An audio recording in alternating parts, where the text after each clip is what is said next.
Hello everyone and welcome back to the Dungeon Learner's Guide. Today we've got another Commander's Guild deck tech. This is deck number 209 and it's titled This Deck is Pretty Roomy.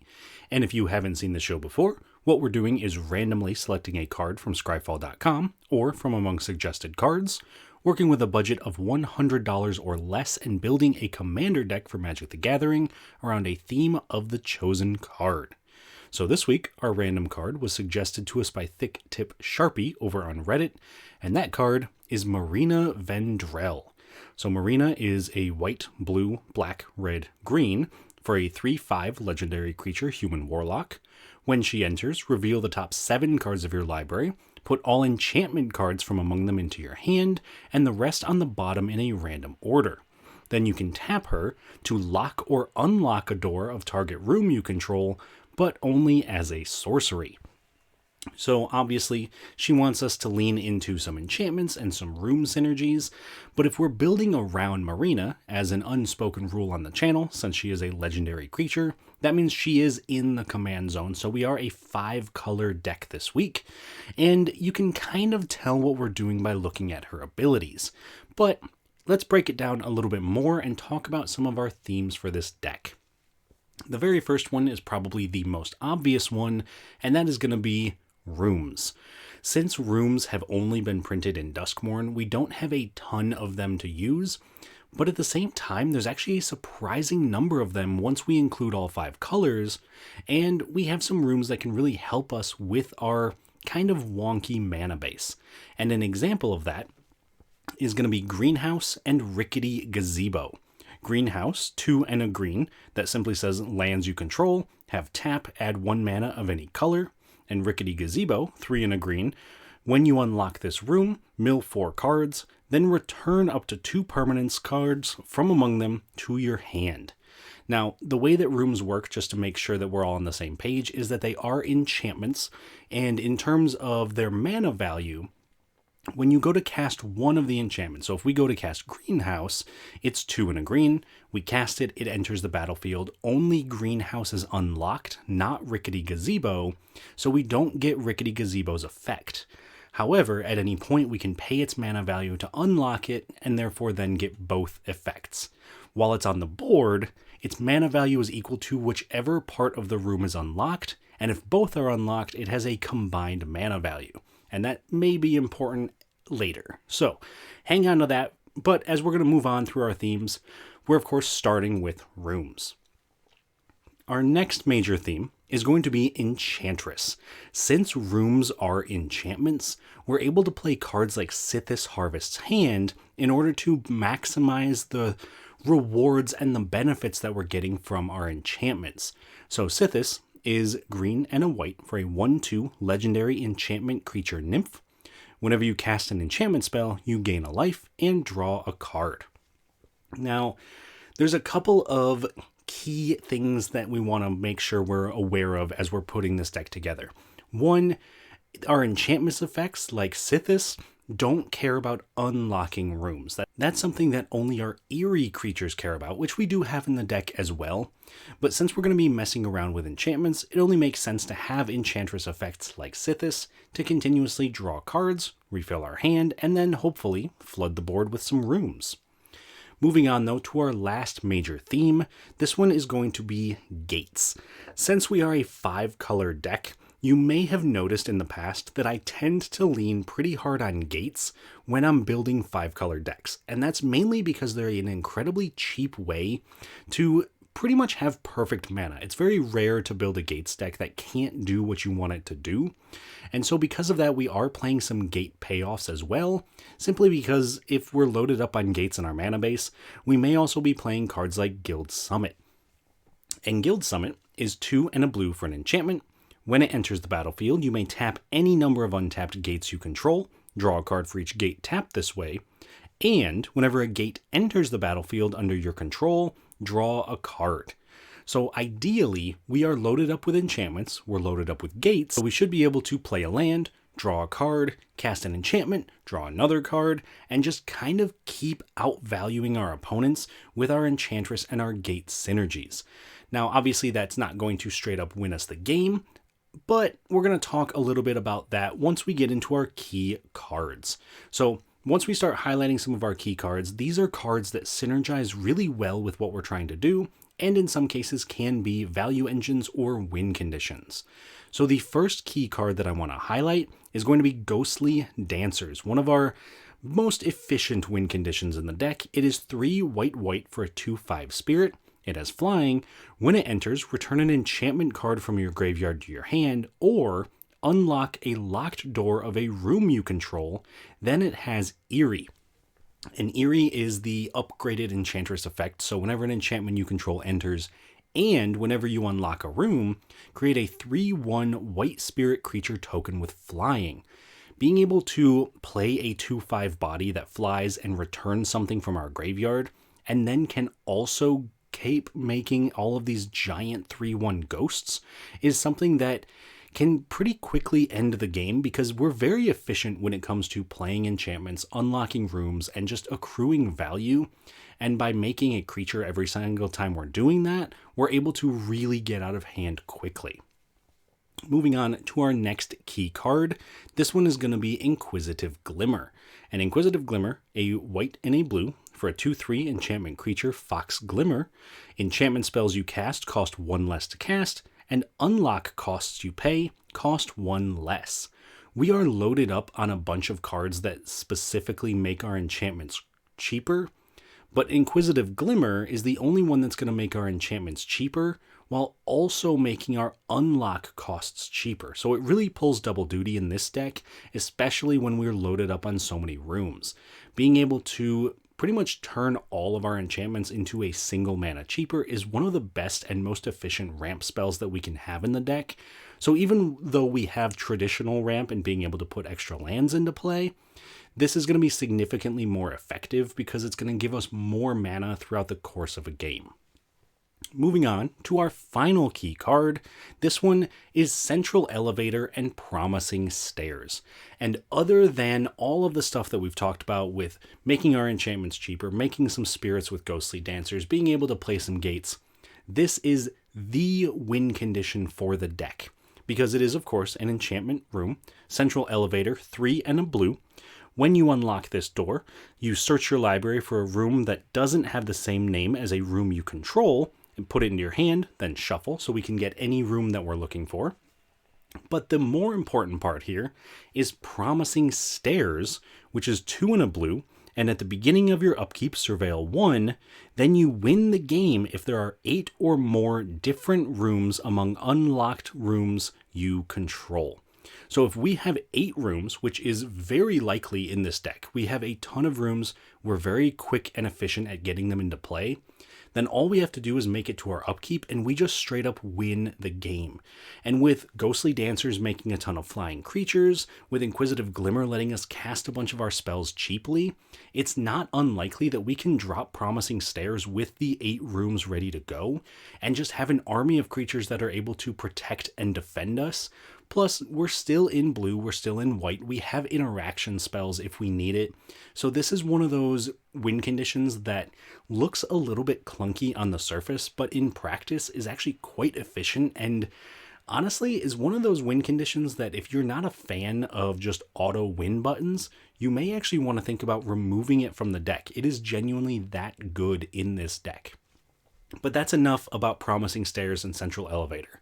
So let's move on from our key cards and get into some of our cool interactions. And these are cards that synergize really well with each other, that care about what the other is doing, and in some cases are just fun cards that I want to highlight. So the very first cool interaction we're going to talk about is between Composer of Spring and Spelunking. So Composer of Spring, 1 and a green for a 1/3 Satyr Bard. It has Constellation, so whenever an enchantment enters the battlefield under your control, you may put a land card from your hand onto the battlefield tapped, and if you control 6 or more enchantments, instead you may put a creature or land from your hand onto the battlefield tapped.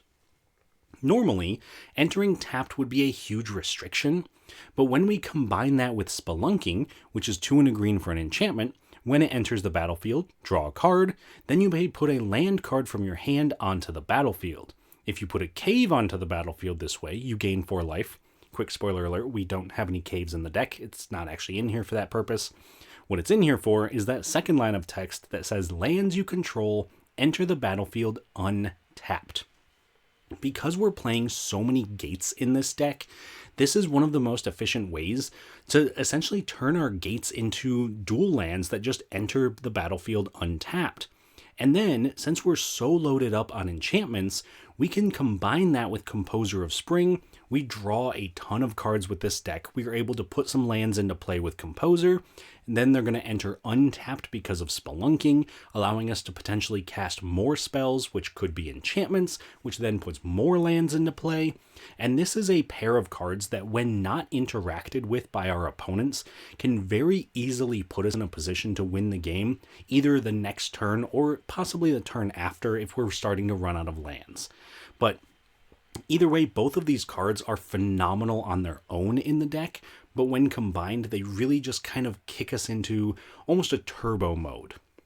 Moving on to our next cool interaction, though, in this case, we have Bellow, Bard of the Brambles, and Bottomless Pool / Locker Room. So Bellow is 1 red-green for a 3/3 legendary creature raccoon bard. During your turn, each non-equipment artifact and non-aura enchantment you control with mana value 4 or greater is a 4/4 elemental creature in addition to its other types, and has indestructible haste, and whenever this creature deals combat damage to a player, draw a card. So that is a lot of text, but I mentioned earlier that when both rooms on one of our rooms are unlocked, it does acquire the mana value of both sides combined. That's going to be especially important because we're going to be able to turn our rooms into 4/4 creatures that have indestructible haste and draw us cards. And I wanted to specifically highlight Bottomless Pool and Locker Room with that, because Bottomless Pool is 1 blue mana for, of course, an enchantment room. When you unlock this door, return up to 1 target creature to its owner's hand. That alone is not super powerful, but it is a removal spell if needed. But if that's the only part of the room unlocked, it does not become a creature with Bellow. Once we unlock the Locker Room, though, which is 4 and a blue, then it will become a creature with Bellow, and that's relevant because that side says whenever 1 or more creatures you control deal combat damage to a player, draw a card. So essentially, this allows us to draw a card with Locker Room, and then because Bellow is turning our creatures into 4/4s that are indestructible and have haste, our rooms can draw us even more cards when they deal combat damage. So this is another one of our win conditions that, if not interacted with, can really run away with the game because we can just refill our hand almost constantly. And it's also worth mentioning that Bellow doesn't require an activation. It's just during our turn, each of our enchantments is going to be a 4/4 elemental creature as long as its mana value 4 or greater, which every single one of our rooms is, some on their own, but most of them need a little bit of help from the other side of the room. Either way, this is a great way to deal damage and a great way to win the game. Moving on to our final piece of this deck tech, we get to the price of the deck. And this week, our total deck price came in at $95.38 out of 100, so we got pretty close to our budget limit. And the most expensive card in the deck was Zur Eternal Schemer at $8.08. Now, if we're being perfectly honest, I do think Zur is a phenomenal card because it's a white, blue, black for a 1/4 legendary creature human wizard. It's got flying. Enchantment creatures you control have Death Touch, Lifelink, and Hexproof. And you can pay 1 and a white, and target non-aura enchantment you control becomes a creature in addition to its other types, and has base power and base toughness equal to its mana value.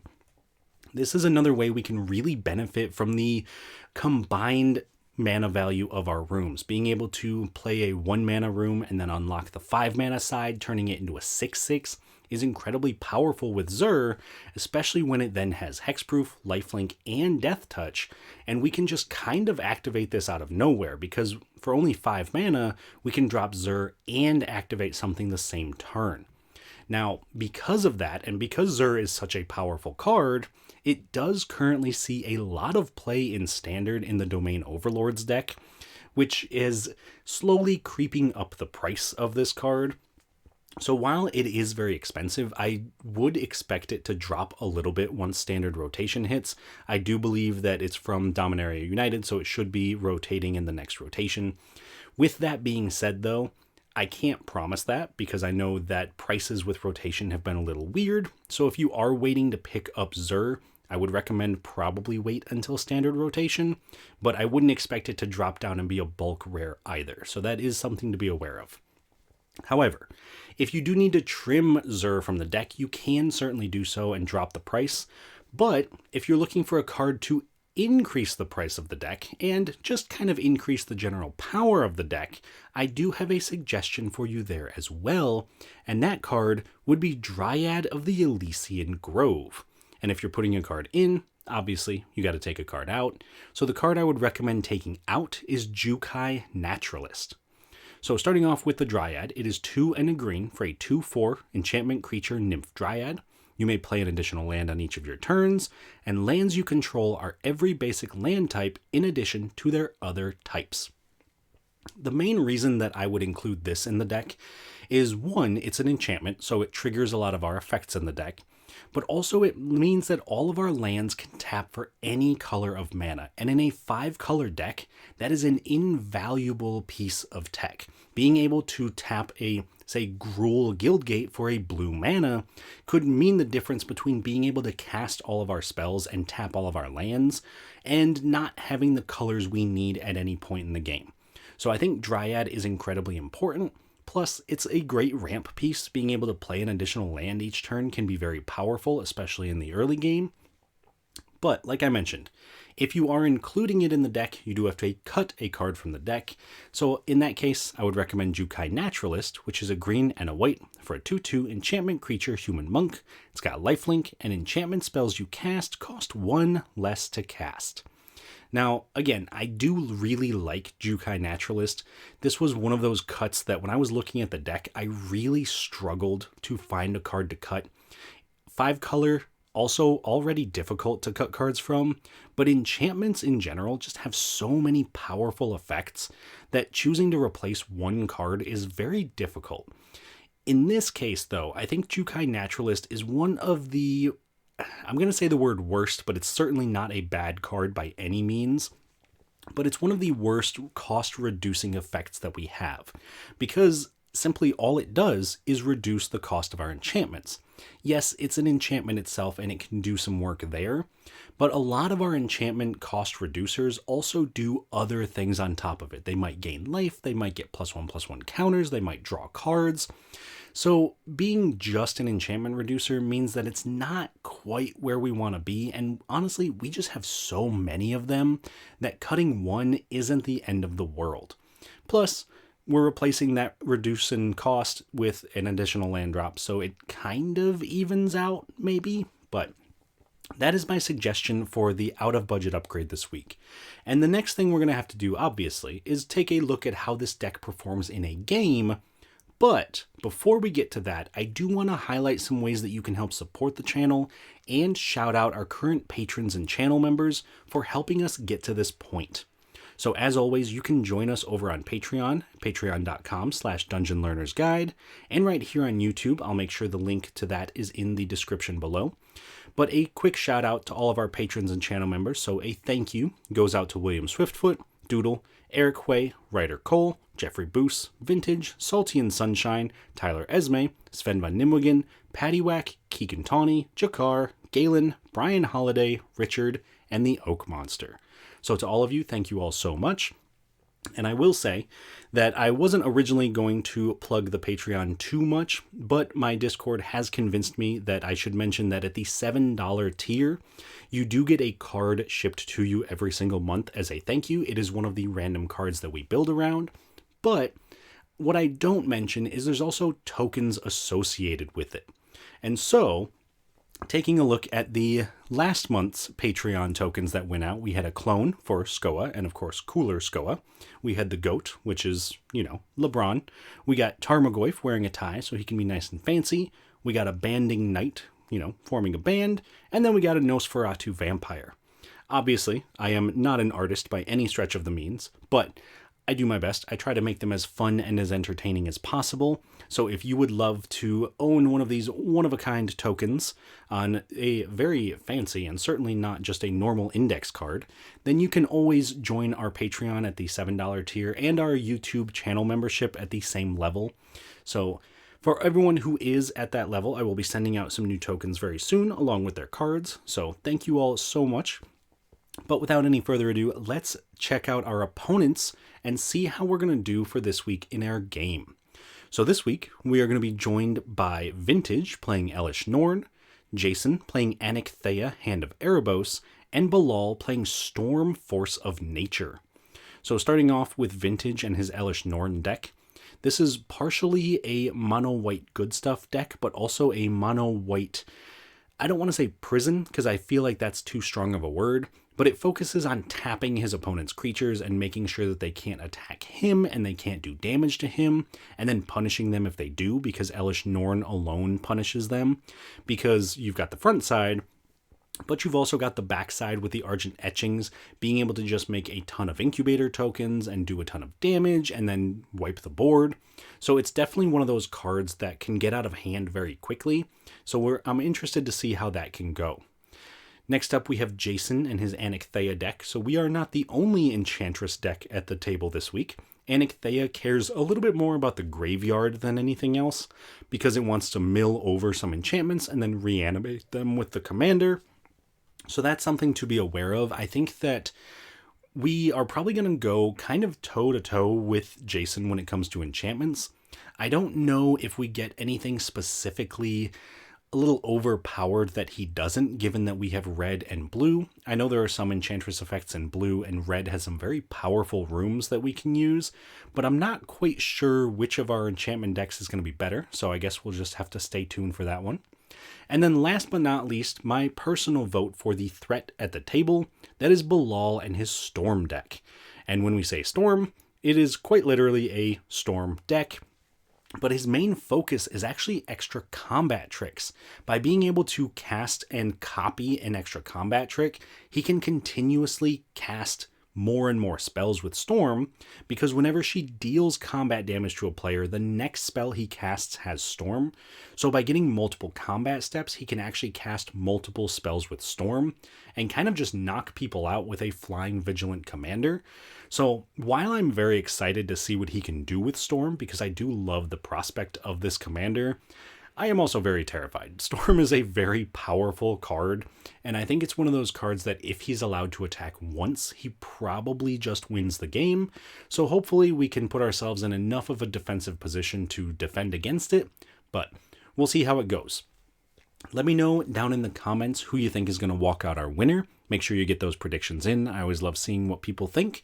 And as always, don't forget to like the video, subscribe to the channel. But let's jump into this game, and I will talk to you all once it's done. At the start of the game, Vintage goes first, followed by Jason, myself, and then Bilal. On Vintage's first turn, he plays a Plains. Jason plays a Krosan Verge. I play a Path of Ancestry. Bilal plays a Cinderglade. Vintage plays a Plains and casts Cliffside Rescuer, which can tap and sacrifice itself to give target permanent protection from his opponents until the end of turn. Jason plays a Selesnya Sanctuary, returning Krosan Verge to his hand. I play a Maze's End. Unfortunately, Bilal misses his second land drop, so he simply has to pass. Vintage plays a Buried Ruin and casts Personal Sanctuary, preventing all damage that would be dealt to him on his turn. Then he attacks me for 2 with the Rescuer.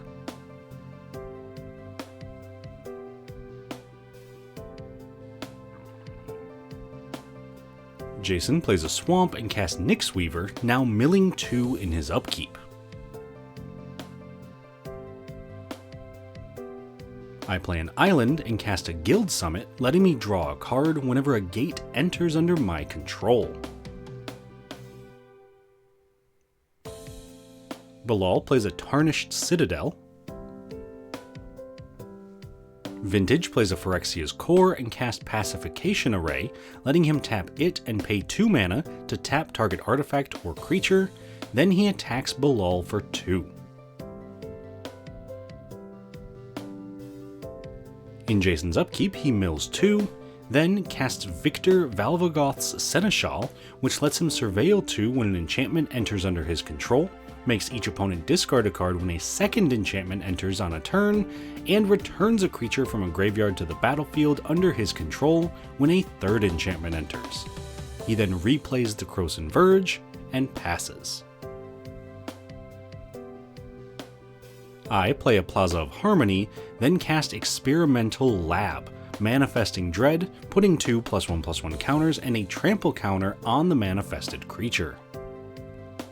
Bilal casts Dolmen Gate, preventing all damage that would be dealt to his attacking creatures. Vintage casts his commander, Elesh Norn, making each opponent lose 2 life whenever they deal damage to him or a permanent he controls, unless they pay a mana. He then attacks Bilal for 2 with the Rescuer. Jason plays a Sungrass Prairie and casts his commander, Anakthea, Hand of Erebos, surveilling 2, giving his other enchantment creatures Menace, and exiling Agent of Erebos from his graveyard when she enters, creating a token copy of it that's a 3/3 zombie. This makes each of his opponents discard a card, then he exiles my graveyard as well.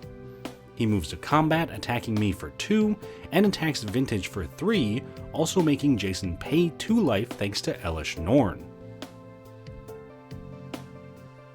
I play an Exotic Orchard and unlock Staff Room, so now whenever a creature I control deals combat damage to an opponent, I can either turn it face up or put a +1/+1 counter on it.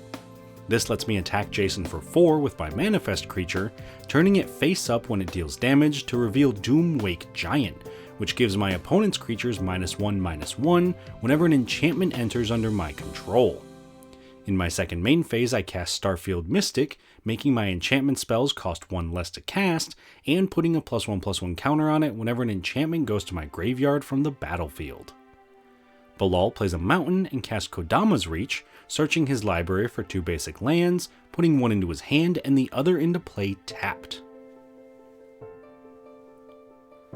Vintage casts a Delver's Torch, then attacks me for 3 with Elesh Norn, and attacks Bilal for 2 with the Rescuer.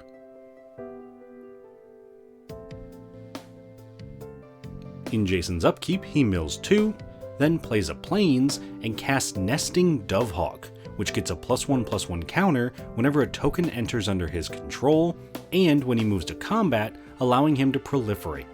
This means that this turn, he's able to create another copy of the Agent of Erebos, surveilling 2, exiling both Bilal's and Vintage's graveyards. He then attacks me for 6 with Victor and an Agent of Erebos, attacks Bilal for 2 with Nyxweaver, and attacks Vintage for 4 with Anakthea. On attacks, Jason also gets to exile Sterling Grove from his graveyard, creating a token copy of it, putting a counter on the Dovehawk, making each opponent discard a card, exiling Vintage's and Bilal's graveyards, and giving all his other enchantments Shroud. Finally, I take 6, Bilal takes 2, and Vintage blocks Anakthea with Elesh Norn and the Cliffside Rescuer, killing Anakthea and the Rescuer, also making Jason lose a life. I play a Cliffgate, naming green when it enters, and also drawing a card with Guild Summit. After that, I cast Eidolon of Blossoms, drawing a card whenever it or another enchantment enters under my control. This also triggers the Giant, giving all my opponent's creatures -1/-1. Once that's resolved, I cast Mirror Room, creating a token copy of Eidolon of Blossoms when it enters. This draws me an additional 3 cards and gives my opponent's creatures another -2/-2, wiping away everything except for Elesh Norn. Before all of Jason's creatures die, though, he sacrifices his Sterling Grove to search his library for an enchantment, specifically Ghoulish Impetus, putting it on top of his library. Finally, I move to combat and attack Vintage for 2, losing 2 life myself, and also attack Jason for 6, putting a counter on both my creatures. Bilal plays a forest and casts his commander, Storm, Force of Nature. Vintage equips Elesh Norn with the Delver's Torch, giving her +1/+1 and letting him venture into the dungeon whenever she attacks. This lets him attack me for 4, venturing into the Tomb of the Mad Mage and gaining a life. Jason plays a Brushland and casts Satyr Enchanter, drawing a card whenever he casts an enchantment, which he immediately does, casting the Ghoulish Impetus, drawing a card, enchanting my Doomwake Giant, giving it +1/+1, Death Touch, and goading it. On my turn, I cast Dim Oubliette, milling 3 and returning Fear of Sleep Paralysis from my graveyard to the battlefield. This puts a stun counter on Storm, taps her, and prevents stun counters from being removed from my opponent's creatures. Both enchantments also trigger my creatures, so I draw 4 and give my opponent's creatures -2/-2, killing Jason's Satyr. Once that's resolved, Bilal casts Lightning Bolt, doing 3 damage to Starfield Mystic, killing it. After that, I play a Cascading Cataracts and cast Agent of Erebos, exiling Jason's graveyard and giving all my opponent's creatures another -1/-1, tapping Elesh Norn, putting a stun counter on her, and drawing 2 more cards.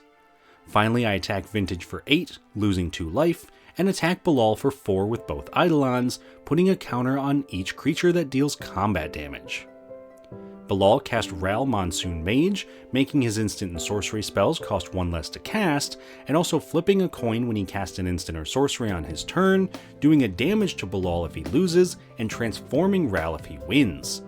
Then he casts 3 visits, searching his library for a forest, putting it into play, and flipping a coin, winning the flip, transforming Ral into Ral Leyline Prodigy. This lets him activate Ral's +1 ability, making his instant and sorcery spells cost 1 less to cast until his next turn, letting him cast Tasha's Hideous Laughter, exiling cards from the top of each opponent's library until they've exiled 20 or more mana value worth of cards. On Vintage's turn, he simply untaps and passes.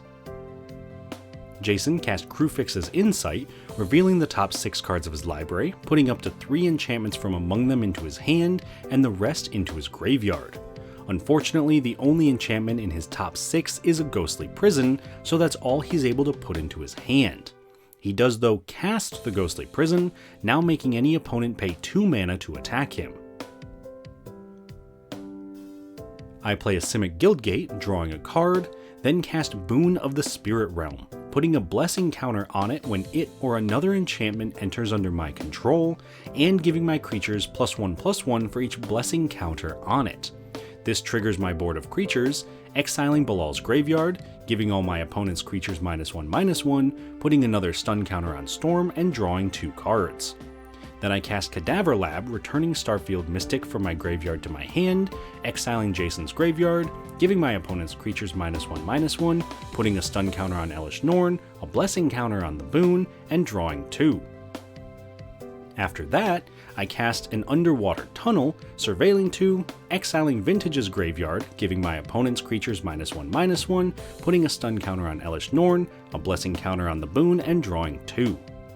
Finally, I attack Bilal with my entire board for exactly 26 damage, except for the Doomwake Giant that Vintage tapped before combat with his Pacification Array, knocking Bilal out of the game and putting a +1/+1 counter on each of my creatures.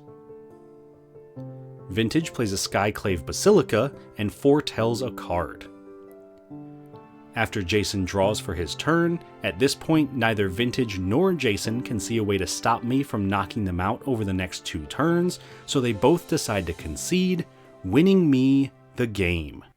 Alright, so that was a sweet game, and as much as I want to say that everyone's deck had a chance to do the thing and it was very close, I would kind of be lying in this situation. We really set off the vibe of the game very strong. We became arch enemy very quickly, and we just kind of maintained that status until we ran over all of our opponents.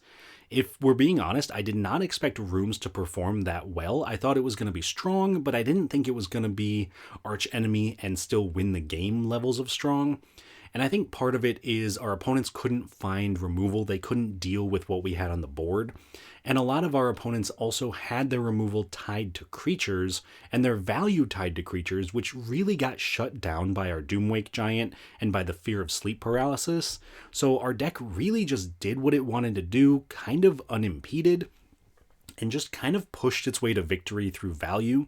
But I was very, very impressed with this deck. I think it was a lot more powerful than I expected and had a lot more value than I expected, even though we didn't even cast our commander. I tried a couple times, but there just always seemed like there was something else that I could do to shut people down that felt a little bit more efficient in the moment.